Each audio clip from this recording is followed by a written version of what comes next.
नमस्कार, आप देख रहे हैं वन उत्तर प्रदेश। मैं हूं आपके साथ ऋषभ पांडे। बुलेटिन की शुरुआत करेंगे इस वक्त की हेडलाइंस के साथ।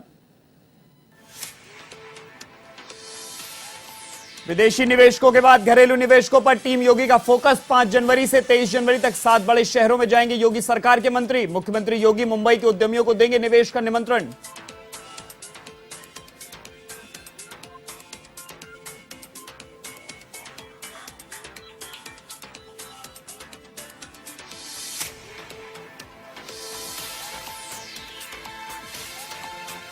उत्तर प्रदेश में 7 सीनियर आईपीएस इधर से उधर। ए सतीश गणेश को मिला एडीजी जीआरपी का चार्ज। पीयूष आनंद को बनाया महानिदेशक प्रशासन।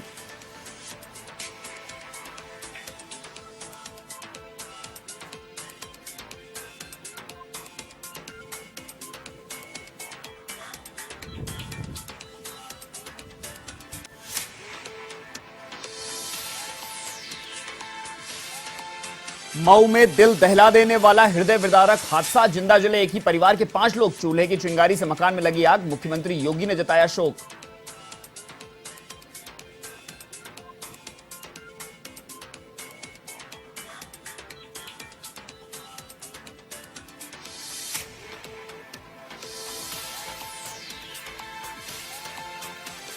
सुल्तानपुर में मामूली विवाद के बाद ईंट भट्टे पर झारखंड के श्रमिक की हत्या। साथियों ने उतारा मौत के घाट। कालीपुर थाना क्षेत्र के खोजापुर गांव की घटना।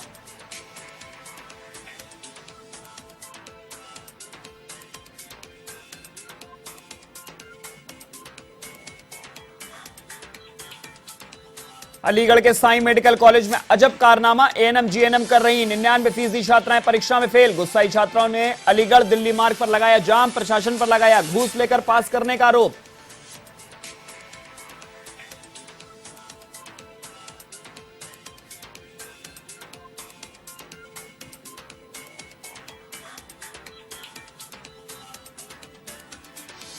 अब खबरें विस्तार से। दुनिया के 16 देशों में 7,12,000 करोड़ रुपए से ज्यादा का निवेश जुटाने के बाद अब टीम योगी का फोकस घरेलू निवेशकों की ओर है। विदेश दौरे के बाद अब घरेलू निवेशकों को साधने उत्तर प्रदेश के मंत्रियों का समूह देश के 7 बड़े शहरों में रोड शो करने जा रहा है।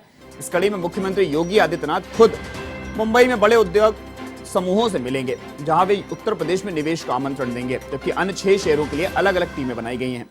मुख्यमंत्री के निर्देश पर घरेलू रोड शो के लिए नई टीम का गठन किया गया है, जिसमें कैबिनेट और राज्य मंत्री शामिल किए गए हैं। मंत्रियों के सहयोग के लिए वरिष्ठ अधिकारियों का दल इन दौरों पर होगा। बता दें कि मुंबई में 5 जनवरी को मुख्यमंत्री योगी रोड शो करेंगे। यहां पे टाटा समूह, रिलायंस इंडस्ट्रीज, महिंद्रा, गोदरेज, आदित्य बिरला समूह के साथ अलावा बैंकिंग सेक्टर और फिल्म जगत की हस्तियों से मुलाकात करेंगे। इस दौरे पर मुख्यमंत्री योगी के साथ औद्योगिक विकास मंत्री नंदगोपाल नंदी और स्वतंत्र प्रभार मंत्री रविंद्र जायसवाल भी मौजूद रहेंगे। वहीं 9 जनवरी को चेन्नई में रोड शो का आयोजन किया जाएगा, जहां निवेशकों से भेंट करने वाली टीम में वित्त मंत्री सुरेश खन्ना, स्वतंत्र प्रभार मंत्री असीम अरुण और नितिन अग्रवाल रहेंगे। जबकि 13 जनवरी को नई दिल्ली में रोड शो प्रस्तावित है, जिसमें औद्योगिक विकास मंत्री नंदगोपाल नंदी, आईटी और इलेक्ट्रॉनिक्स विभाग के मंत्री योगेंद्र उपाध्याय और नगरीय विकास विभाग के मंत्री एके शर्मा शामिल हैं।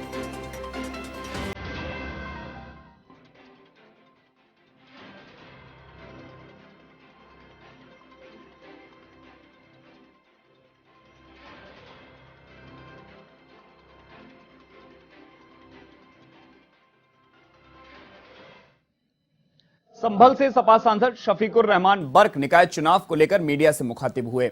उन्होंने भारतीय जनता पार्टी पर निशाना साधते हुए कहा कि यह चुनाव समय पर होने चाहिए। चुनाव को लेकर जो फैसला सरकार को खुद करना चाहिए था, उसके लिए कोर्ट जाने की नौबत क्यों आई। उन्होंने भाजपा पर हमला बोलते हुए कहा कि सरकार को अभी से डर लगने लगा है कि अगर चुनाव का नतीजा उनके खिलाफ गया तो 2024 के लोकसभा चुनाव में उनकी हार पक्की है।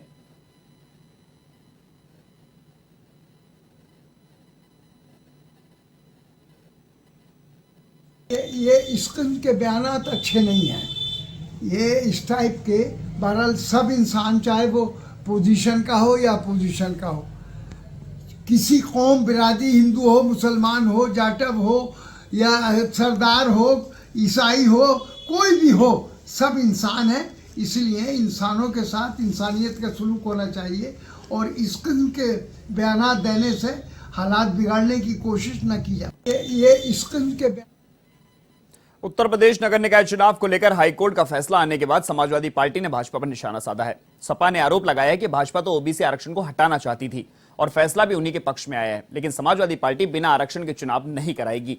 चाहे उसके लिए सपा को जन आंदोलन करना पड़े। सपा प्रदेश अध्यक्ष नरेश उत्तम से खास बातचीत की एवन टीवी संवाददाता जय त्रिपाठी ने।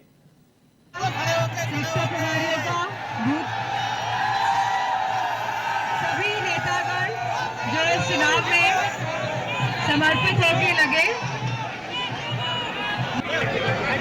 भाभी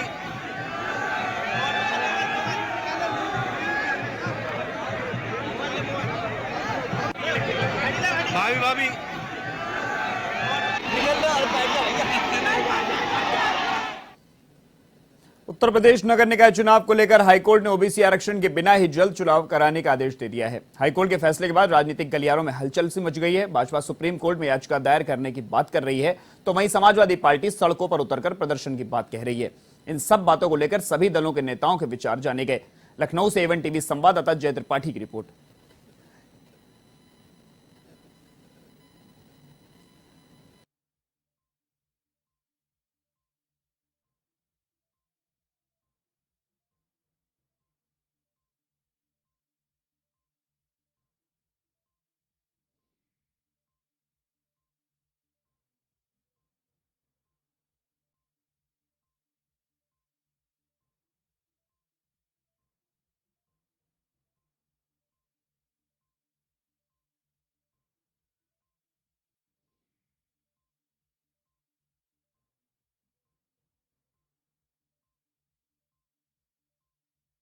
में गए और उनके पीछे कौन लोग थे ये भी सबको पता है।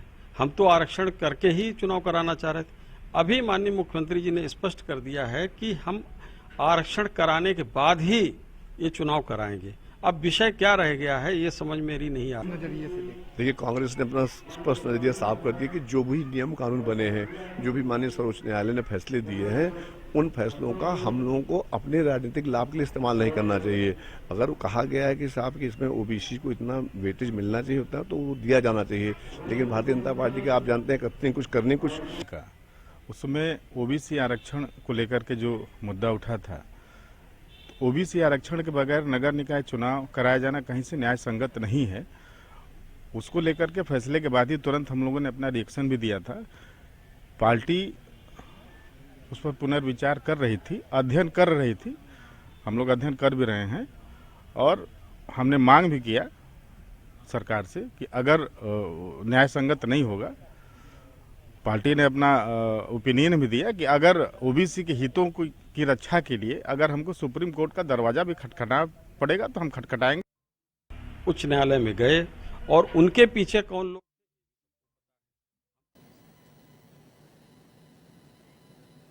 उत्तर प्रदेश नगर निकाय चुनाव को लेकर हाईकोर्ट का फैसला आने के बाद समाजवादी पार्टी ने भाजपा पर निशाना साधा है। सपा ने आरोप लगाया है कि भाजपा तो ओबीसी आरक्षण को हटाना चाहती थी और फैसला भी उन्हीं के पक्ष में आया है, लेकिन समाजवादी पार्टी बिना आरक्षण के चुनाव नहीं कराएगी, चाहे उसके लिए सपा को जन आंदोलन करना पड़े। सपा प्रदेश अध्यक्ष नरेश उत्तम से खास बातचीत की एवन टीवी संवाददाता जय त्रिपाठी ने।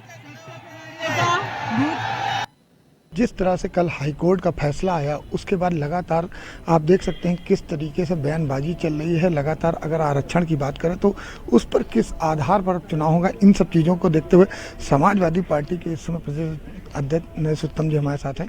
आइए उनसे जानते हैं। सर, जिस तरह से अगर हम बात करें तो कल जो हाईकोर्ट का फैसला आया है उसके बाद उसको किस नज़रिए से आप लोग देखें? देखिए, भारतीय जनता पार्टी ने नगरीय निकाय चुनाव को बड़ी हास्यास्पद स्थिति में ला दिया है। सरकार ने सही तथ्य कोर्ट के सामने नहीं पेश किए, इसीलिए अलग अलग तरीके के ये लोग बयान दे रहे हैं।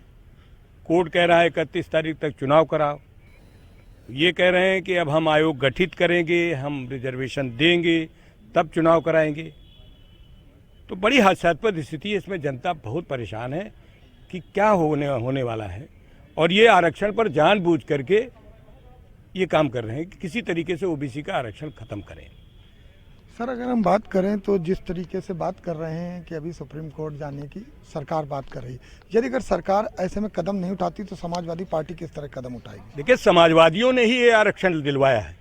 विशेष अवसर के सिद्धांत पर समाजवादियों ने डॉक्टर राम मनोहर लोहिया, चौधरी चरण सिंह, माननीय मुलायम सिंह यादव, माननीय अखिलेश यादव, ये जो ओबीसी को आरक्षण मिला है ये समाजवादियों की देन है, और किसी कीमत पर आरक्षण को समाजवादी पार्टी समाप्त नहीं होने देगी।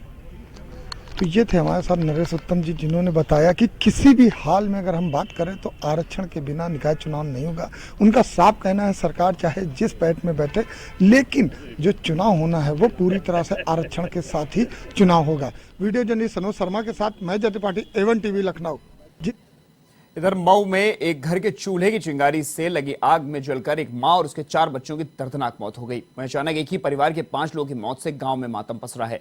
जानकारी के मुताबिक आग एक झोपड़ी में लगी, जिसके बाद देखते देखते आग ने विकराल रूप धारण कर लिया और घर में मौजूद मां और उसके 4 बच्चों की मौत हो गई। घटना की सूचना मिलने पर मौके पर DIG, DM, SP, SDM, स्वास्थ्य विभाग की टीम सहित भारी संख्या में पुलिस फोर्स पहुंची और दमकलों की मदद से आग पर काबू पाया गया। घटना की सूचना के बाद मुख्यमंत्री योगी ने हादसे पर गहरा शोक व्यक्त किया है और परिवार की पूरी मदद करने के निर्देश दिए। इधर घटना के बाद जिलाधिकारी ने दैवीय आपदा कोष से मृतकों को 4-4 लाख देने की घोषणा की है। स्थानीय लोगों के अनुसार बच्चों का पिता रमाशंकर राजभर बाहर रहता है। घटना कोपागंज थाना क्षेत्र के शाहपुर गांव की है।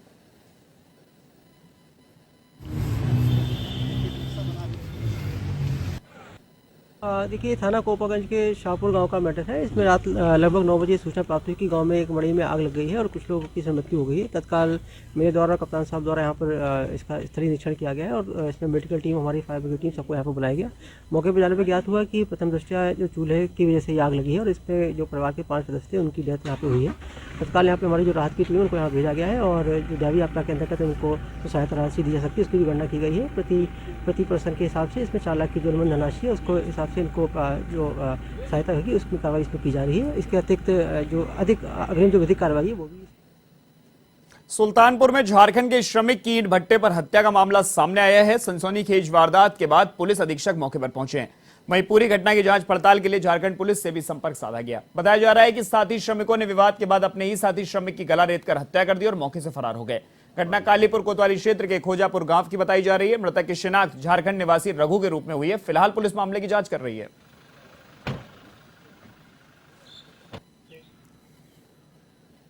क्षेत्र का मामला है। यहाँ पे ईंट भट्टा है जिसमें झारखंड के कुछ लेबर रहते थे। इसमें 2 लेबर पति पत्नी और 1 लेबर रुद्दू जो मृतक है, साथ में कल रात में खाना पीना खा रहे थे। उसी चीज़ को लेकर कुछ वाद विवाद हुआ, जिसमें जो पति पत्नी के साथ इनका झगड़ा हुआ और पति पत्नी द्वारा इनका हत्या की गई। कुछ क्षेत्र का मामला। गाजियाबाद की ट्रोनिका सिटी थाना क्षेत्र में हुई चोरी की वारदात का खुलासा हो गया है। पुलिस ने 2 आरोपियों को गिरफ्तार कर लिया है। ACP लोनी रजनीश कुमार उपाध्याय ने बताया कि पुलिस ने नाकाबंदी की थी। इस दौरान बाइक सवार 2 युवकों को रुकने का इशारा किया गया, लेकिन बाइक सवार युवक पुलिस कर्मियों पर फायर करते हुए मौके से निकल गए। इधर पुलिस ने युवकों को पीछा कर उनको पकड़ लिया। इस दौरान एक युवक के पैर में गोली लगी है। इधर फिलहाल पुलिस ने दोनों को गिरफ्तार कर लिया। साथ ही उनकी निशानदेही पर उनके साथियों को भी गिरफ्तार किया गया है। आरोपियों से पूछताछ में चोरी की कई वारदातों का खुलासा हुआ है।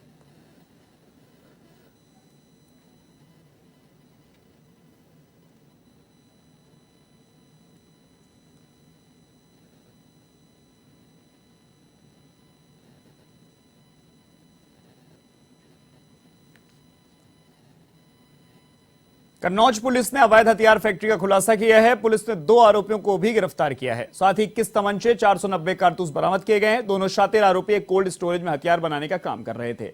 गिरफ्तार आरोपी पप्पू उर्फ तहसीन और राजीव कुमार हैं। राजीव कुमार कोल्ड स्टोरेज में पल्लेदारों का ठेकेदार है, जिसके चलते कोल्ड स्टोरेज मालिक ने उसे रहने के लिए कमरा दे रखा है। इसी कमरे में वह पप्पू के साथ मिलकर अवैध हथियार बनाता था।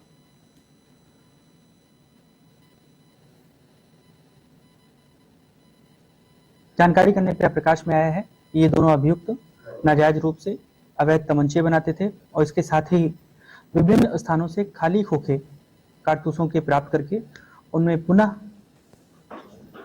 विस्फोटक सामग्री भर के उपकरणों के साथ में पुनः लाइव राउंड्स तैयार करते थे। ये रिकवरी काफी बड़ी मात्रा में हुई है।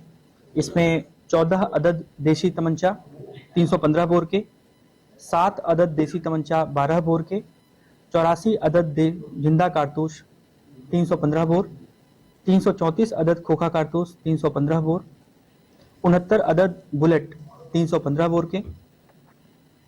अलीगढ़ के साई मेडिकल कॉलेज से ANM GNM कर रही 99% छात्राएं फेल हो गई हैं। फेल होने पर छात्राओं ने अलीगढ़ दिल्ली मुख्य मार्ग पर जाम लगा दिया और कॉलेज प्रशासन पर रिश्वत लेकर पास करने का आरोप लगाते हुए प्रदर्शन किया।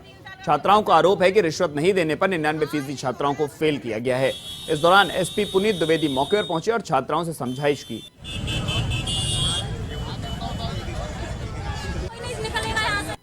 एग्जाम में हमें सबको फेल करा है, टोटल के सब लोग, और मेरे को 0 दिया है। आप मेरा स्कोर पूछ सकते हो कि क्लास में मेरा कैसा, फिर भी मेरा 0 है। हमसे नहीं मांगे पैसे, हम झूठ नहीं बोलेंगे, हमसे पैसे नहीं मांगे, लेकिन पूरी क्लास कैसे फेल हो सकती है ये बताओ पहले तो। बस 0 कैसे रखा गया है? बात कर ली सर, पूरी बात कर ली, बस मीठा बोल रहे हैं और फीस दे रहे हैं, कुछ प्रूफ नहीं है। समस्या ये सर, रिजल्ट हमारा बेकार गया। इतनी मेहनत से सर हमारे घर वाले फीस देते हैं। इन्होंने हमसे बोला गया था रिजल्ट के मतलब एडमिशन के टाइम पे कि कोई बच्चा फेल नहीं होगा, रिजल्ट अच्छा आएगा। लेकिन जब रिजल्ट आता है ये ऐसे ही करते हैं, रिजल्ट बेकार करते हैं। फिर री के एग्जाम के फॉर्म पे ये 8,000 10,000 रुपए लेते हैं। कहाँ से लेके आएगा आम इंसान? सर हमने 3 दिन से बात कर रहे हैं कॉलेज वालों से, और आज मुझे प्रिंसिपल सर ने बेइज्जत होकर कॉलेज से बाहर निकाला है।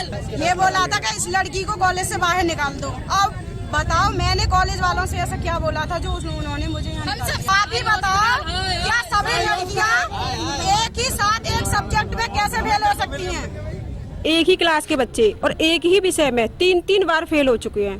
मतलब इसका मतलब ये है कि हमने कई बार इनसे बोला कि टीचर हमें पढ़ा नहीं रहे हैं। एक टीचर इसमें थी आन्या मैम करके, वो बच्चों को बोलती थी कि अपने घर जाके पढ़ो, तुम बड़े बच्चे हो, ग्रेजुएट हो, अपने घर पढ़ो, टीचरों पे क्यों वजन डालते हो? जब हम फीस दे रहे हो तो बोलेंगे भी ना पढ़ाने के लिए कि पढ़ाओ। यहाँ पता चला कि यहाँ बच्चियाँ बहुत नाराज हैं और सड़क पर खड़ी होकर के रास्ता जाम कर रही हैं। तो जब ये सूचना मिली तो मैं और एएसपी साहब यहाँ आए, बच्चियों से बात की, तो बच्चियों ने कहा कि यहाँ पर जो नर्सिंग के कोर्स चलते थे उसमें कहा कि क्लास में मैक्सिमम बच्चे फेल कर दिए गए हैं।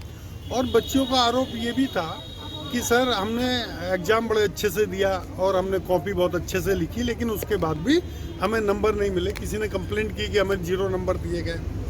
तो इस संबंध में मैनेजमेंट के साथ भी बात की गई और उसमें कई बिंदु बच्चियों ने उठाए थे। बच्चियों ने ये कहा था कि टीचर्स पढ़ाने नहीं आते हैं, टीचर ढंग से तैयारी नहीं करा रहे हैं।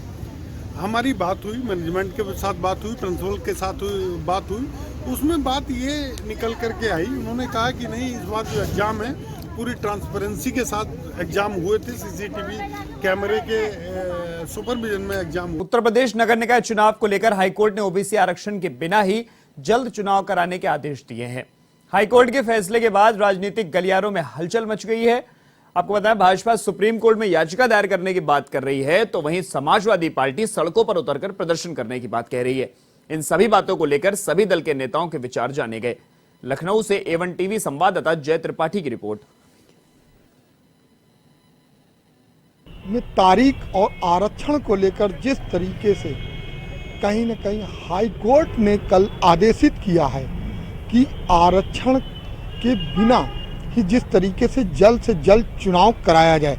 आपको बताते चलें कि विपक्ष वो लगातार कहीं न कहीं धावा बोलती हुई नजर आ रही, विपक्ष हमला बोलती हुई नजर आ रही। उसका साफ कहना है कि भारतीय जनता पार्टी, उनका आरोप है कि भारतीय जनता पार्टी आरक्षण को समाप्त करने के लिए इस तरीके की बातें कर रही है कि जल्दी से जल्द चुनाव हो। लेकिन हम बात करें दूसरी तरफ तो भारतीय जनता पार्टी ने साफ कहा है कि बिना आरक्षण के चुनाव नहीं होगा, चाहे उसके लिए उनको फिर से सुप्रीम कोर्ट का दरवाजा खटखटाना पड़े। लेकिन अब नगर निकाय का चुनाव किस करवट बैठेगा, किस तरह से होगा, आखिर जो चुनाव होगा वो क्या जिस तरीके से हाईकोर्ट ने आदेश दिया है उन मानकों के पूर्ण करते हुए किया जाएगा, या जो अब सुप्रीम कोर्ट में याचिका डाली जाएगी उसके बाद जो निर्धारित होगा उसके हिसाब से नगर निकाय का चुनाव किया जाएगा। लेकिन हम जिस तरीके A1 टीवी ने लगातार बात किया, चाहे कांग्रेस के प्रवक्ता हों, कांग्रेस के नेता हों, चाहे वो समाजवादी पार्टी के नेता हों, भारतीय जनता पार्टी के नेता हों या अपना दल के प्रवक्ता हों, सभी से उन्होंने जानने का प्रयास किया कि आखिर जो कल हाई कोर्ट का फैसला था उस पर वो किस तरह से उसको किस नज़रिए से देखते हैं। वाकई जो ये चुनाव होना चाहिए जल्द से जल्द होना चाहिए, और ये जो आरक्षण को लेकर बात किया जा रहा है तो क्या बिना आरक्षण के होना चाहिए, या जो फिर से कोर्ट में एक बार याचिका डालनी चाहिए और आरक्षण के साथ चुनाव करना चाहिए। अब देखना यही होगा कि जो नगर निकाय का चुनाव हो उसको किस तरीके से कराया जाता है, संपूर्ण किया जाता है, और नगर निकाय चुनाव किस करवट बैठता है और आखिर इसकी तारीख जो है वो अब कब निर्धारित होती है, सरकार किस तरीके से किस नज़रिए से इस चुनाव को करती हुई नजर आएगी। वीडियो जर्नलिस्ट सनोज शर्मा के साथ मैं जय त्रिपाठी, A1 टीवी। इधर लखनऊ में मधुमेह और रक्तचाप से बचाव एवं प्राथमिक चिकित्सा विषय पर व्याख्यान माला का आयोजन किया गया। कार्य क्षमता वृद्धि की व्याख्यान माला में तीसरा प्रस्तुतिकरण कार्यक्रम हुआ, जिसमें उत्तर प्रदेश सरकार के मुख्य सचिव दुर्गा शंकर मिश्र मुख्य अतिथि रहे। कार्यक्रम में मौजूद अतिथियों ने अपने विचार व्यक्त किए।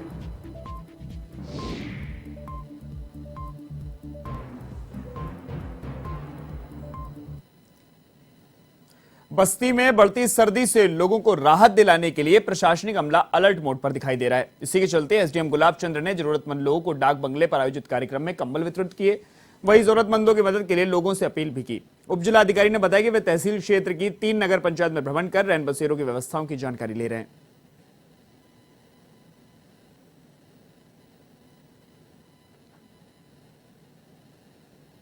मुख्यमंत्री जी उत्तर प्रदेश सरकार द्वारा जो है बहुत सख्त निर्देश सभी तहसील के एसडीएम तहसीलदार को दिए गए हैं कि जो शासन द्वारा कम्बल दिया जाए उसको शिविर के माध्यम से हमारी जनप्रतिनिधि विधायक और उनकी उपस्थित में इसका वितरण कराया जाए। तो आज यहाँ पर हरैया में डाक बंगले पर जो है मैं एसडीएम हरैया और हमारे साथ हैं विधायक जी हरैया की जो अजय सिंह है, उनके प्रतिनिधि भी यहाँ पर उपस्थित हैं। उन लोगों की उपस्थित में हमारे राजस्व कर्मी लेखपाल और राजस्व निरीक्षक हैं। यहाँ पर जो कम्बल शासन द्वारा आया है उसका वितरण आज हम लोग बेसहारा, निराश्रित और गरीब विधवा महिलाओं में यहाँ किया जा रहा है। अब जैसे मुख्यमंत्री। इस बुलेटिन में फिलहाल के लिए इतना ही। देश और दुनिया की तमाम खबरों के लिए आप देखते रहिए A1 टीवी। नमस्कार।